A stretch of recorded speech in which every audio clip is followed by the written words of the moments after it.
한 주 동안 지켜주시고 하나님의 은혜와 사랑 가운데 수예배에 나오게 해주신 하나님의 은혜와 사랑에 감사드리며 매일매일의 삶이 말씀 위에 바로 서며 주님과 동행하는 삶이 되시길 소망합니다.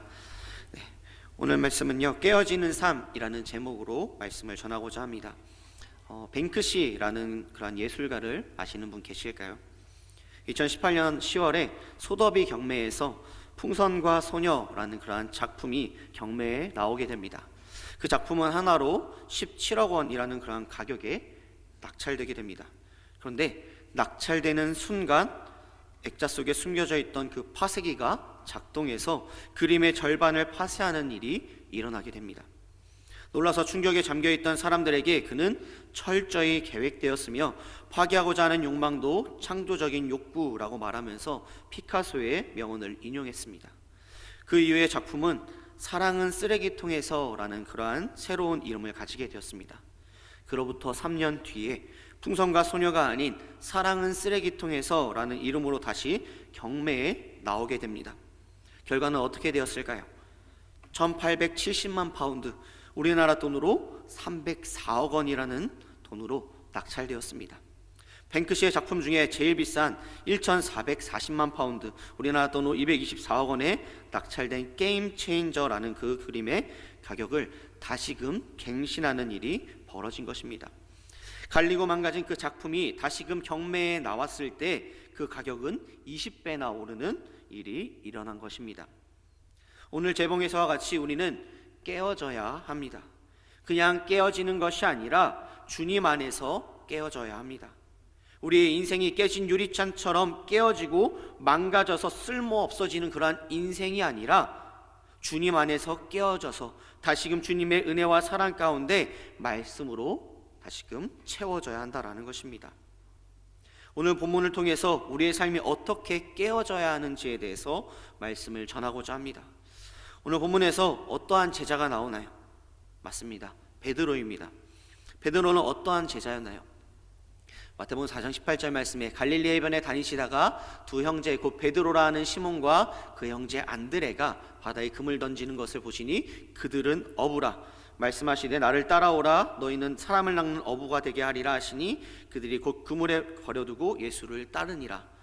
예수님께서 바다에 그물을 던져 물고기를 잡고 있던 베드로를 제자로 부르십니다. 베드로는 어떠한 제자였나요? 예수님과 함께 동행하면서 예수님께서 보이신 많은 기적들을 경험하며 눈으로 보고 체험하였습니다.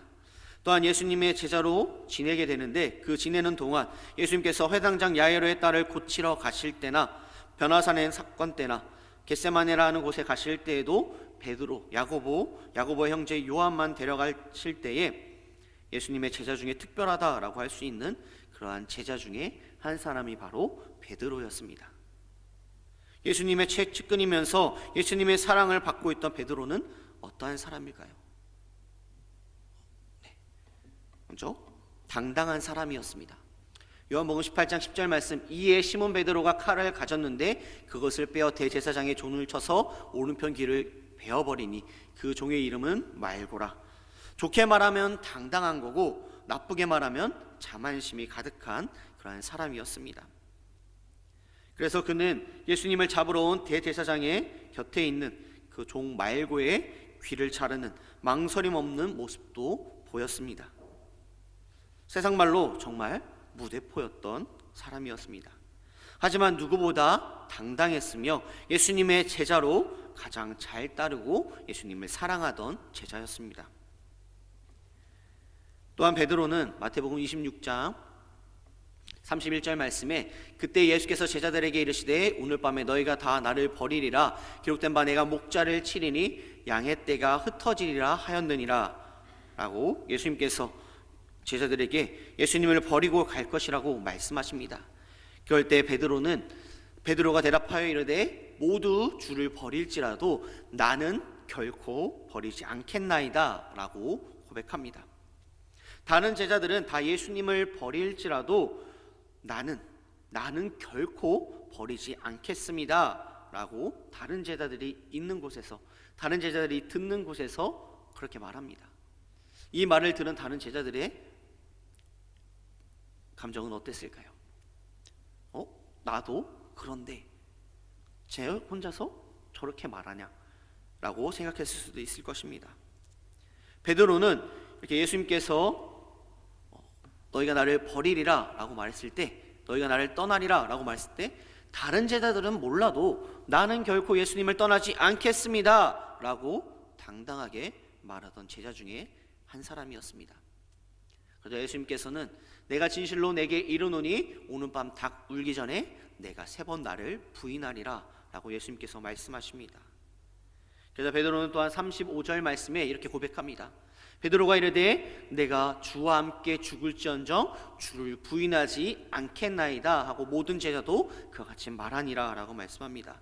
내가 죽을지언정 예수님을 부인하지 않겠다라고 당당히 말하는 모습을 보이게 됩니다. 베드로는 예수님을 결코 떠나지 않을 것이며 죽어도 예수님을 부인하지 않겠습니다 라고 당당하게 예수님 앞에 고백합니다. 우리는 베드로가 예수님을 부인한다라는 그런 사실을 알고 있기 때문에 또 저렇게 또 막 말한다, 세상 말로 아이고 나댄다 라고 생각하지만, 그때 그 상황에서 그 베드로의 모습은 자신감과 당당함이 넘치던 모습이었을 것입니다.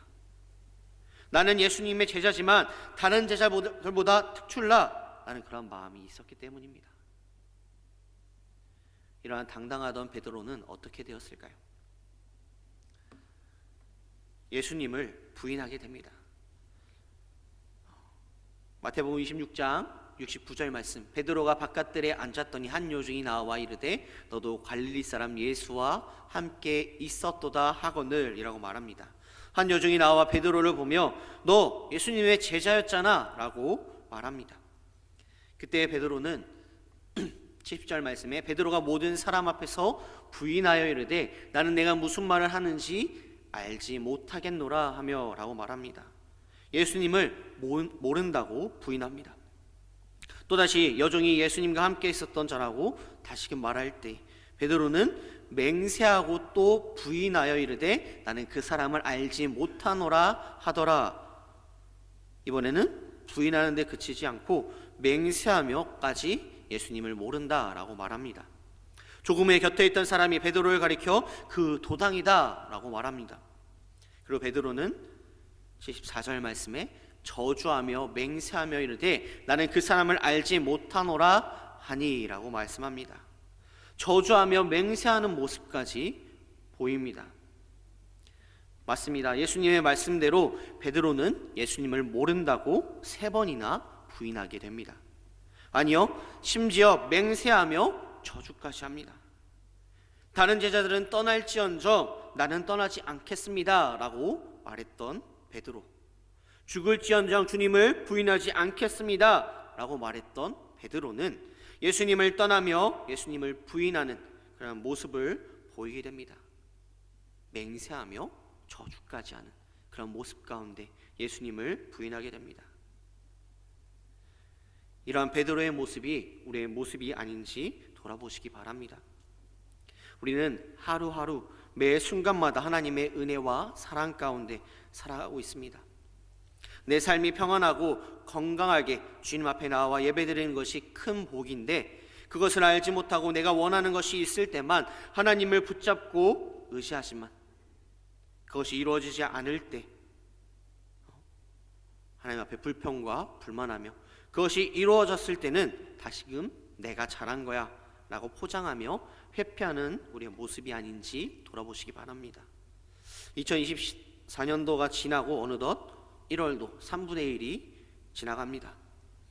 2024년이 시작하면서 하나님 앞에 다짐했던 그런 다짐들, 또한 기도의 내용들 잘 지키고 계신가요? 하나님, 올 한 해에는 예배에 빠지지 않겠습니다. 말씀 열심히 보고 기도 열심히 하고 신앙생활 열심히 하고 전도생활 열심히 할게요 라고 다짐했던 우리의 모습들 잘 지키고 계신가요? 이렇게 예수님을 떠나도 죽을지언정 부인하지 않겠다던 당당한 그 베드로는 없고, 예수님을 떠나고 살기 위해 예수님을 부인하는 베드로와 같이 우리의 삶도 주님을 떠나 세상 가운데 살아가고 있지 않으신지 우리의 삶을 돌아보시기 바랍니다.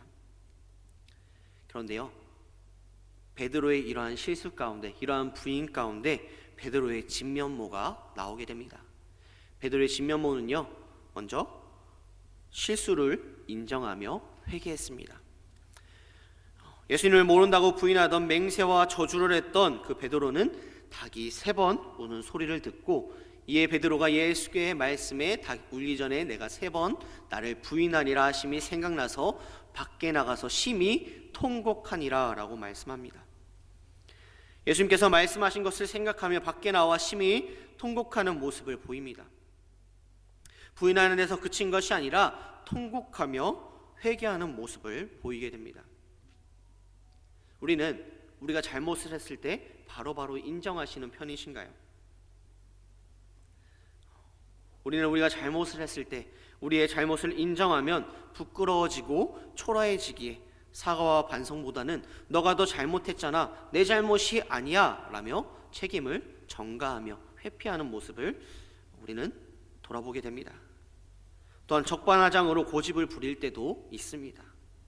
특히 내가 더 자신이 있었던 그 부분에 있어서 틀렸다는 것을 알게 됐을 때에는요, 그것을 지적받을 때에는 이러한 모습들이 더 많이 일어나는 것을 보여줍니다. 돌아보게 됩니다. 하지만 베드로는 예수님을 부인하고 그 자신을 돌아보며 통곡하고 회개합니다. 베드로와 반대로 예수님을 판 가룟 유다는 어떻게 되었을까요?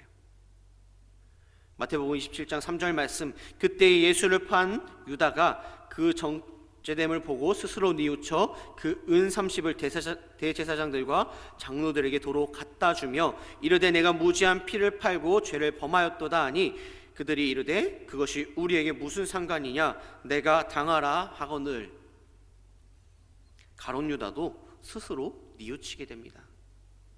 그의 정죄됨을 보고 스스로 뉘우쳐 은 30을 대제사장들에게 다시금 가져갑니다. 그렇지만 마태복음 27장 5절 말씀에 보면요, 유다가 은을 성수에 던져놓고 물러가서 스스로 목매어 죽은지라. 가룟 유다는 스스로 목을 메어 죽습니다. 회개하는 데서 그쳤다라는 것입니다. 이렇게 베드로와 가룟 유다의 결과는요, 확연하게 다른 것을 보게 됩니다. 누가복음 23장 39절에서 43절 말씀에 보면요, 예수님께서 십자가에 못 박히실 때에 두 행악자도 예수님 좌편에 우편에 매달리게 됩니다.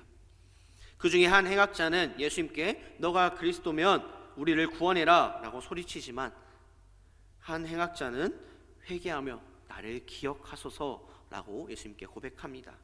그럴 때 예수님께서는 오늘 내가 나와 함께 낙원에 있으리라 라고 말씀하십니다. 예수님과 함께 십자가에 못 박힌 행악자 중 한 사람은 자신의 죄를 뉘우치고 반성하는 가운데 예수님께 나아갑니다. 그 결과로 예수님께서는 나와 함께 낙원에 있으리라 라고 말씀하십니다. 오늘 본문으로 돌아와서 요한복음 21장 15절 말씀에 보면요, 그들이 조반 먹은 후에 예수께서 시몬 베드로에게 이르시되 요한의 아들 시몬아, 내가 이 사람들보다 나를 더 사랑하느냐 하시니, 주님 그러하나이다, 내가 주님을 사랑하는 줄 주님께서 아시나이다 이르시되 내 어린 양을 먹이라 하시고, 다른 제자들은 다 예수님을 떠나도 나는 예수님을 떠나지 않겠습니다 라고 자만했던 이 베드로에게 예수님께서는 묻습니다. 내가 이 사람들보다 나를 더 사랑하느냐?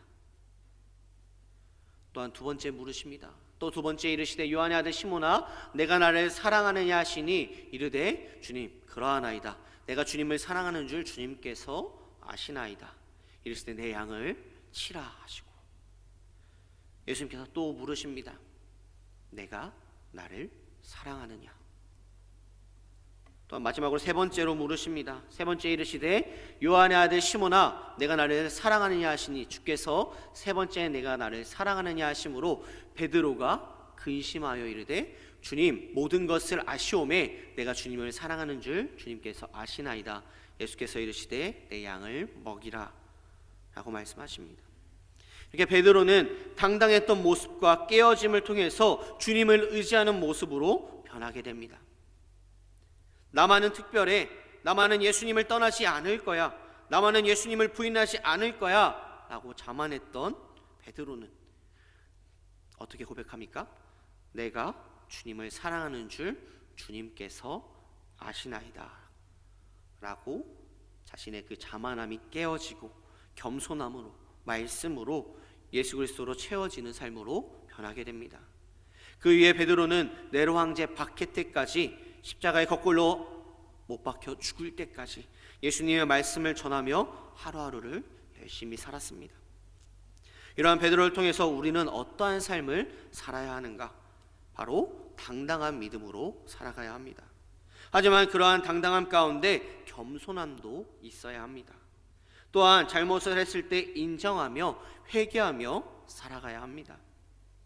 베드로의 모습을 통해서 예수님을 부인하기 전에 그 당당함, 말씀 가운데서 그리스도를 전하며 살아갈 때의 그 당당함으로 우리는 매일매일의 삶을 살아가야 합니다.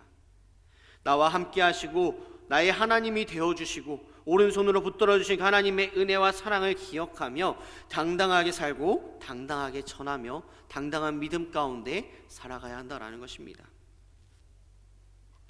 또한 잘못된 그한 나의 잘못들 가운데 그것을 인정하며 사과하며 회개하는 삶을 살아야 합니다. 인간은요 완전하지 못합니다. 완전하신 분은 오직 하나님밖에 없습니다. 그렇게 우리는 넘어지고 쓰러지고 하나님이 아니라 세상을 향해 눈을 돌릴 때도 있습니다. 그럴 때 우리는 다시금 우리의 눈을 다시금 들어 하나님을 바라보며 다시금 일어나 하나님께 달려 나아가야 합니다. 넘어지는 것에서 그치는 것이 아니라 세상으로 시선을 돌린 채 살아가는 것이 아니라 일어나 주님을 향해 달려가는 그런 삶이 되어야 합니다. 그러한 2024년 한 해가 되시길 소망합니다. 말씀을 정리하고자 합니다. 내비게이션을 보면요, 길을 잘못 들게 되면 유턴을 시키는 경우가 있습니다. 우리의 인생길에서 세상으로 향하는 우리의 모습을 발견할 때에 말씀을 따라 다시금 유턴하여 하나님을 향해 달려나아가는 그런 삶이 되어야 합니다. 그렇기에 우리는 깨어져야 합니다. 제가 아는 제자 중에서는요, 도자기를 만드는 그런 제자가 있습니다. 그 제자가 도자기를 만들 때 조금이라도 실금이 있으면 그 도자기를 다 깨버린다라고 합니다. 저는 말합니다. 아깝게 왜? 위에만 깨졌으면 나중에 쓰면 되지 않아? 나중에는 결국에는 깨진다라는 것입니다. 우리의 인생도 그렇습니다. 우리가 세상 가운데 물들어 있는 것이 있다면, 세상 가운데 살아가는 것이 있다면 그것들은 바로 언젠가는 깨지게 되어 있습니다. 깨어지는 것에서 그치는 것이 아니라 비어있는 그러한 채로 살아가는 것이 아니라 우리의 잘못이 있다면 얼른 깨버리고 그 가운데 예수님의 말씀으로 온전히 믿는 그 믿음으로 채워져야 한다라는 것입니다.